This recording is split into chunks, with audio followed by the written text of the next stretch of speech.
Assalamualaikum warahmatullahi wabarakatuh. Pada yang terhormat Bapak Subriantosa selaku dosen pengampu mata kuliah Hukum Perikatan Islam. Di sini saya ingin mempresentasikan hasil diskusi kami tentang teori kausalitas, hak dan kewajiban para pihak. Sebelumnya perkenalkan, nama saya Arisobul Ngizar, NIM 22401124 dan rekan saya Ivan Pingping 22401119. Baik, pembahasan pertama akan disampaikan oleh teman saya, Mbak Ivon. Kepada Mbak Ivon saya persilahkan. Teori kausalitas mempunyai padanan dalam bahasa Inggris causality dari kata causa yang berasal dari bahasa Latin causa yang berarti sebab, alasan, sebab, musabab. Menurut Kamus Bahasa Indonesia adalah perihal sebab akibat. Kausalitas dalam kehidupan sehari-hari merupakan hubungan logis dan mempunyai rantai dengan peristiwa berikutnya. Setiap peristiwa selalu memiliki penyebab dan penyebab ini sekaligus menjadi sebab dari sejumlah peristiwa yang lain. Ajaran yang membahas mengenai hubungan antara penyebab dan suatu akibat dalam pengertian yang bersifat prinsipal ataupun umum ialah apabila seorang faktor dapat dianggap sebagai suatu penyebab dari terjadinya suatu akibat, merupakan ajaran baru dalam ilmu pengetahuan hukum pidana. Dahulu orang yang hanya menganut paham mengenai penyebab dari suatu akibat kematian, namun dalam ajaran baru orang berusaha untuk menemukan asas yang sifatnya umum serta dapat digunakan sebagai pedoman apabila timbul suatu tindakan yang dapat dipandang sebagai penyebab dari suatu akibat. Teori Conditioning Sinn. Teori ini dikemukakan oleh von Bury, seorang kebangsaan Jerman pada tahun 1873. Von Bury merupakan presiden Jerman, yaitu mahkamah tertinggi Jerman dahulu kala dalam Perang Dunia Kedua.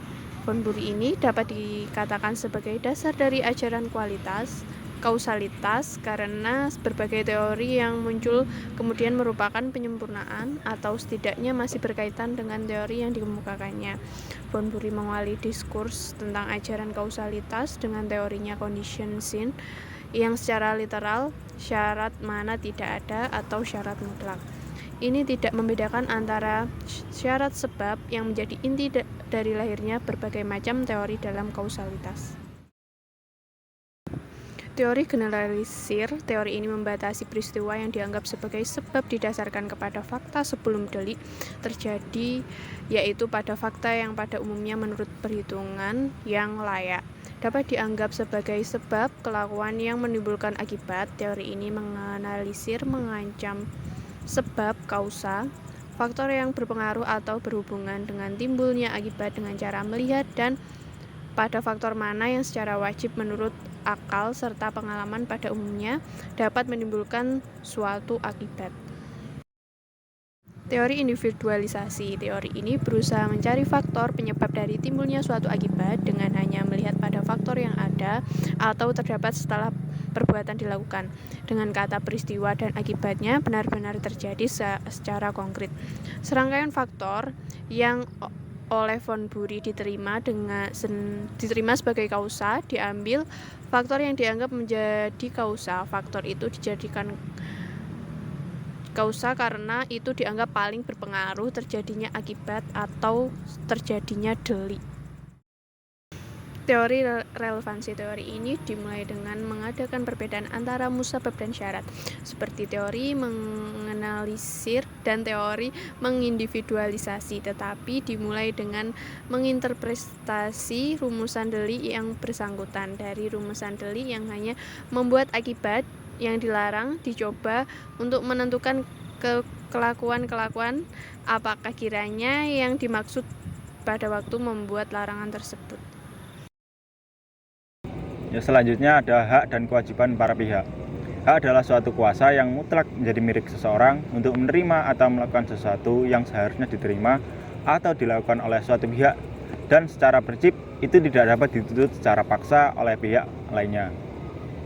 Menurut Surjono Sukanto, pengertian hak dapat dibedakan menjadi dua. Yang pertama yaitu hak searah atau relatif, yaitu hak yang berhubungan dengan hukum, perikatan maupun perjanjian. Sedangkan yang kedua yaitu hak jamak arah, atau absolut, yaitu hak yang berhubungan dengan hubungan tata negara, hak kepribadian, kekeluargaan, dan hak atas objek material. Adapun macam-macam hak itu sebagai berikut. Yang pertama yaitu ada hak absolut.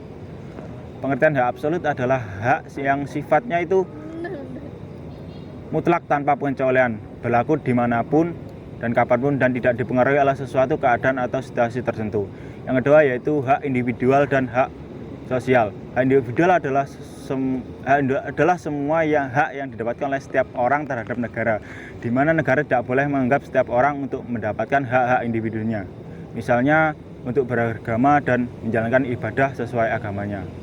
Hak sosial adalah semua hak yang dimiliki oleh setiap anggota masyarakat dalam kaitannya untuk kepentingan bersama dalam suatu negara. Yang ketiga yaitu ada hak legal dan hak moral. Hak legal adalah suatu hak yang diterima setiap warga negara berdasarkan atas hukum dalam salah satu bentuk, yaitu umumnya lebih banyak membicarakan mengenai hukum atau sosial. Yang keempat yaitu ada hak positif dan hak negatif.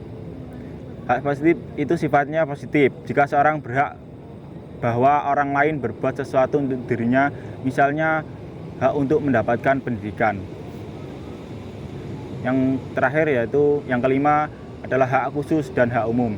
Hak khusus adalah hak yang timbul dalam suatu hubungan khusus antara beberapa individu karena fungsi khusus yang dimiliki setiap orang terhadap orang lainnya. Misalnya itu kegiatan pinjam-meminjam uang antara manusia dengan janji pengembaliannya dalam waktu tertentu. Ya, selanjutnya ada kewajiban. Kewajiban adalah suatu tindakan yang wajib dilakukan dengan penuh tanggung jawab atas permasalahan tertentu, baik secara moral maupun hukum, agar mendapatkan haknya. Nah, jenis-jenis kewajiban itu yang pertama ada kewajiban publik. Kewajiban publik adalah kewajiban yang berhubungan dengan hak-hak publik. Misalnya kewajiban untuk terhadap peraturan dan hukum pidana. Yang kedua yaitu kewajiban positif dan negatif. Ini adalah kewajiban yang mengharuskan seseorang untuk melakukan atau tidak melakukan sesuatu. Yang ketiga ada kewajiban primer. Nah, kewajiban primer itu dapat timbul dari tindakan yang tidak melawan hukum. Misalnya itu kewajiban untuk tidak mencemarkan nama baik dan kewajiban yang sifatnya memberi sanksi. Yang keempat ada kewajiban mutlak. Kewajiban mutlak adalah kewajiban seseorang terhadap dirinya sendiri dan tidak berhubungan dengan hak yang tidak mutlak melibatkan hak di lain pihak. Yang kelima ada kewajiban umum dan khusus. Kewajiban umum atau universal adalah kewajiban yang ditujukan kepada seluruh warga negara secara umum.